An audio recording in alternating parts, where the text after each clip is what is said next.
الحمد لله رب العالمين والصلاة والسلام على رسوله الكريم. اما بعد، السلام عليكم ورحمة الله وبركاته. برادران و خواهران عزیزم، اهل توحید، اهل سنت و الجماعت، منهج ما معروف است که چنگ زدن به قرآن و سنت به فهم صحابگان این امت رضی الله عنهم است. به علمای اهل سنت، به واسطه علمای اهل سنت و به واسطه سند و با منهجی روشن و فهما و دقیق و عمیق، ثابت و قاطع، در یگان جای منهج ما شک نیست، شبهه نیست. هر یک سخن را کوشش میکنیم که با حجت بیان بکنیم و هر یک سخنی که با حجت آمد ما تسلیم میشویم، برای آن که ما اطاعت الله و رسول میکنیم، اطاعت قرآن و سنت به فهم سلفی امت میکنیم.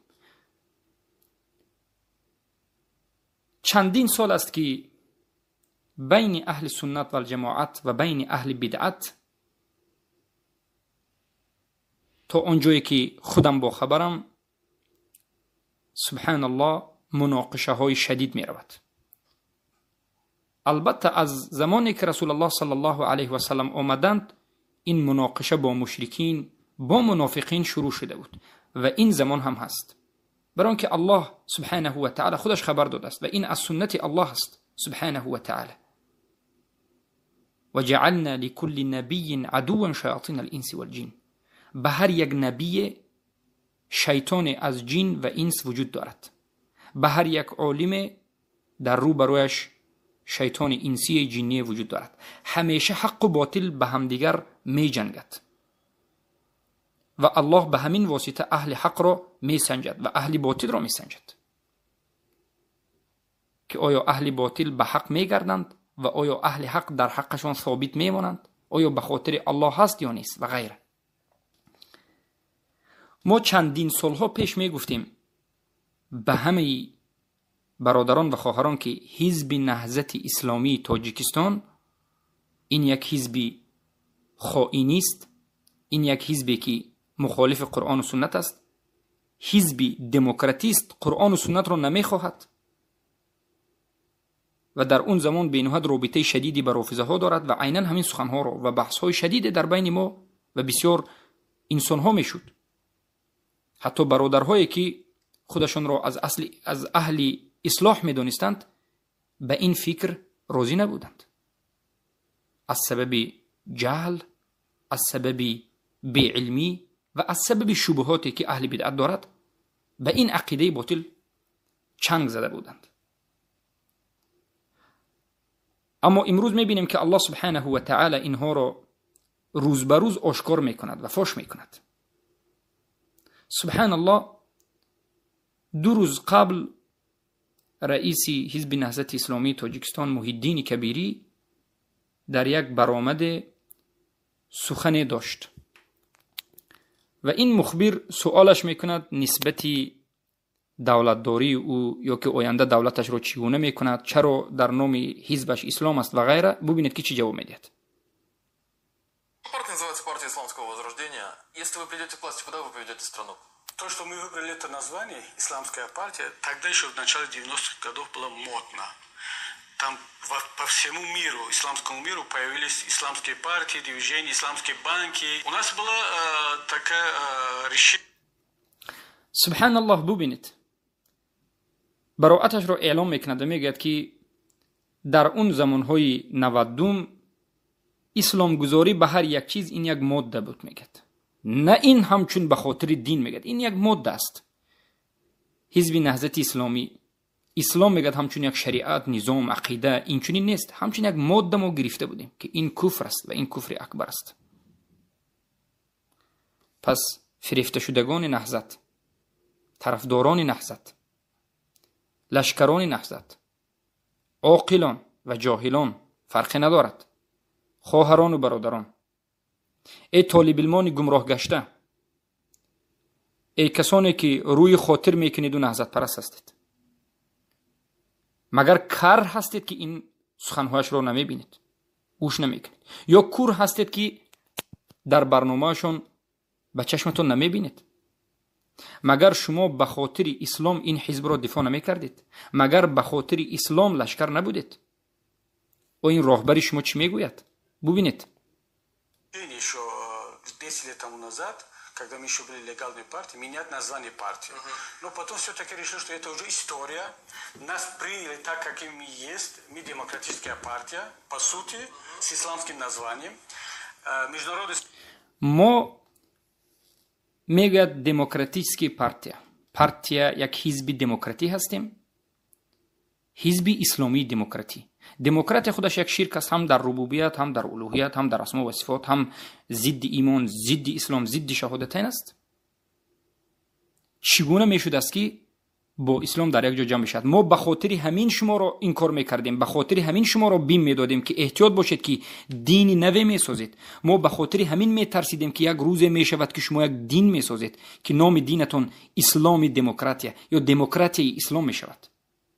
همین چیز رو ما میدیدیم از سبب اینکه علما بیان کرده بودند، از سبب اینکه حال قوم های گذشته، مشرکین گذشته رو دیدیم که بنیت خوب یا که به خاطر یک مسئله، یک جزئیات آهسته آهسته به شرک واقع شدند. چگونه که اصل شرک از یک رسم کشی به وجود آمد، به خاطر به فکر خوب شرک به وجود آمد. این شرک هم همچنین در اول این طور اون طور آهسته آهسته یک دینی نوی به وجود آمد. چگونه که مشرکین زمان پیامبر صلی الله علیه و سلم دین ابراهیم علیه السلام را تغییر داده بودند و آهسته آهسته دین تبدیل به شرک شد، پیش نهضت رو ما به خاطر این گرفتیم که شما مثل ابو جهل یا شما مثل قوم نوح دین اسلام را تغییر میدید. اگر پیش شما را طالب علم علمای اهل سنت نگیرد و حقیقت را بیان نکند، توحید را زنده نکند، شرک را بیان نکند، کی میکند؟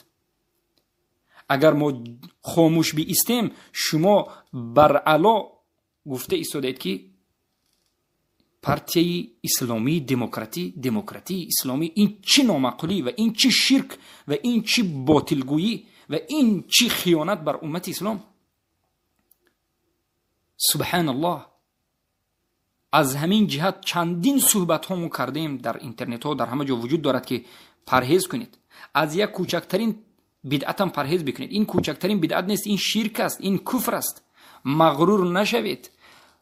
ما به هیچ کس به ذات شخصیش، به تجارتش، به خانه و درش، به کارش حسد هم نداریم، به خانه درش کارم نداریم. ما میخواهیم که توحید زنده بشود و شرک نابود بشود. ما میگوییم که اعلان دموکراتی کردن، دموکراتی ساختن و با دموکراتی رفتن این کفر است و کسی که این کار رو میکند کفر است. پس حالا هم شما نفهمیدید؟ ای مغرورین، ای جهلا، در روز قیامت آیا کبیری شما را نجات میدهد؟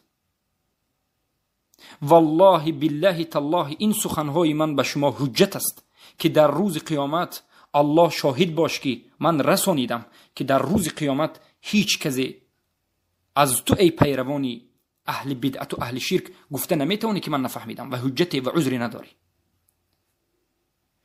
در دارتموند آشکارا بیان کرد که ما اسلام نمیخواهیم، ما دموکراتی هستیم، ما بیزار هستیم. اهل توحید رو رادیکال نامید. از سال 2010 آشکار اهل توحید رو رادیکال و اهل توحید رو طعنه ها میزند.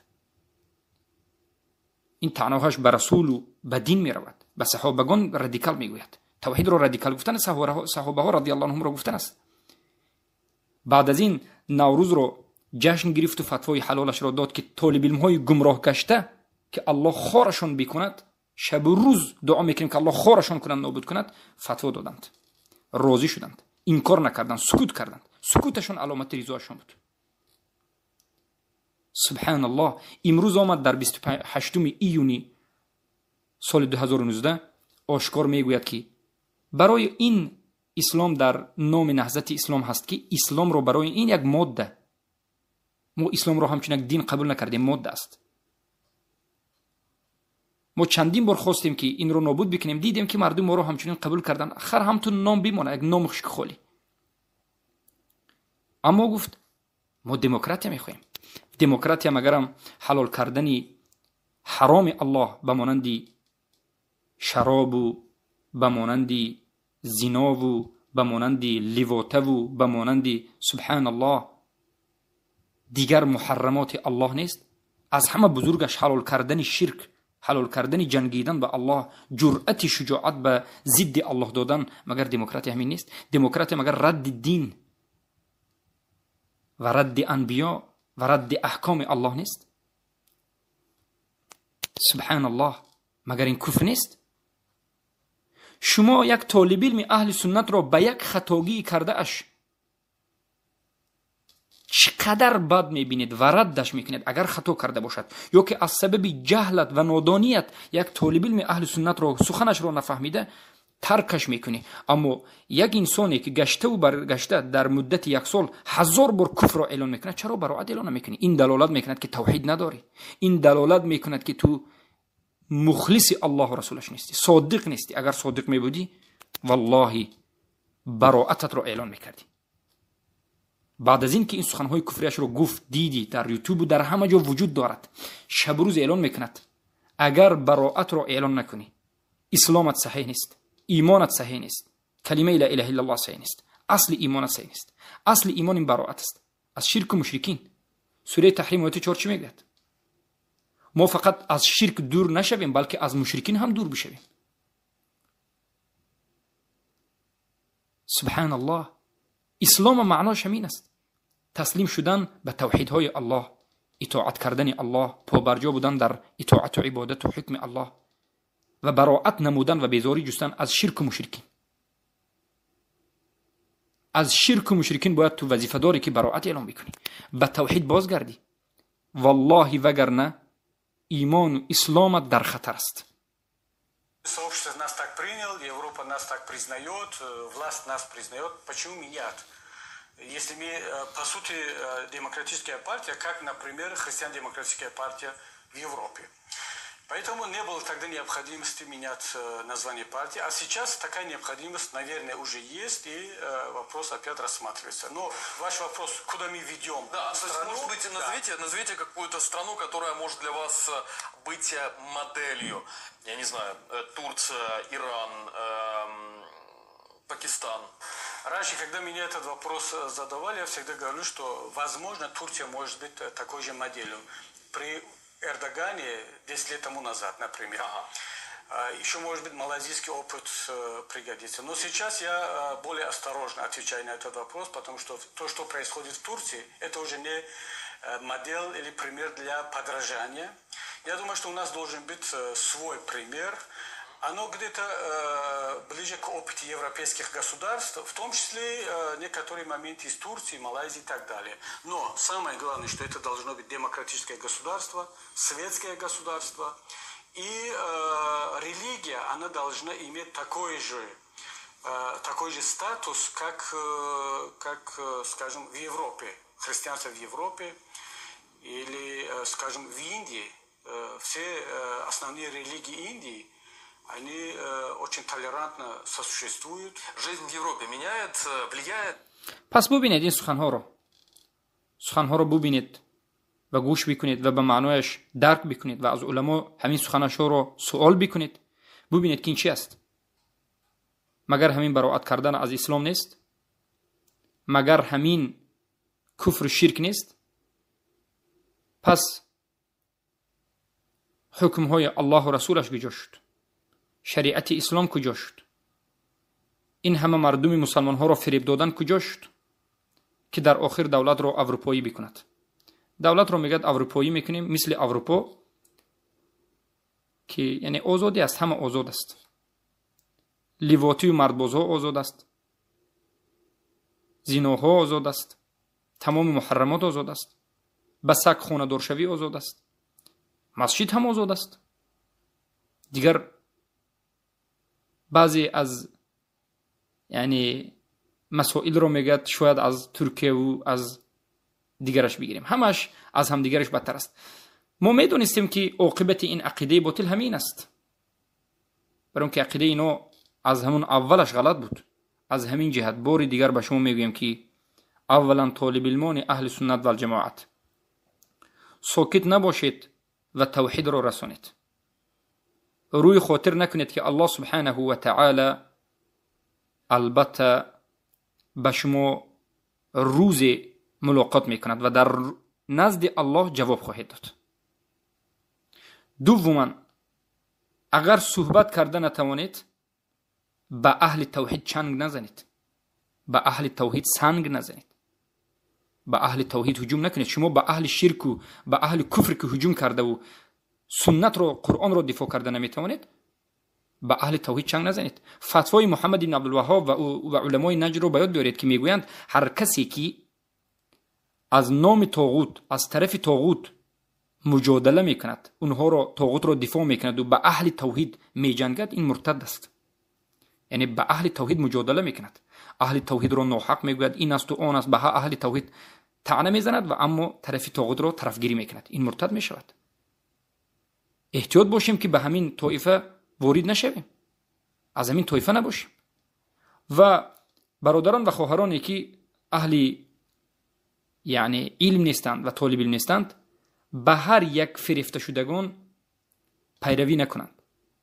به طالب علمان اهل سنت و جماعت گوش بکنید، به علمای اهل سنت و جماعت گوش بکنید و دین خود، ایمان خود، توحید خود، اسلام خود را، کلمه لا اله الا الله خود را حفظ بکنید و توحید را بیاموزید و مسلمان واقعی باشید و از این چنین شرک و مشرکین براءت را اعلام بکنید. اعلان براءت در اینجا فرض عین است. هر یک کس باید بگوید که من از این حزب، از این راهبرش و از این شرکش که دموکراتی کنی هست و ضد قانون الله رسول است و احکام الله رسول است بیزار است. براءت را اعلام میکنم، ترک میکنم، اعتقاد میکنم که این باطل است، دور میشوم و به اهلش و به پیروانش دوستی رو کنده میکنم. بارک الله فیکم. و نگفته نماند که هر کسی که همین سخن را گفت و به دیگر سخنهای گفته اش، به دعوای دموکراتیش، به کفر واقع شد و مرتد شد و کافر شد. محی الدین کبیری یا دیگر کسانی که به همین سخنش راضی است، بریده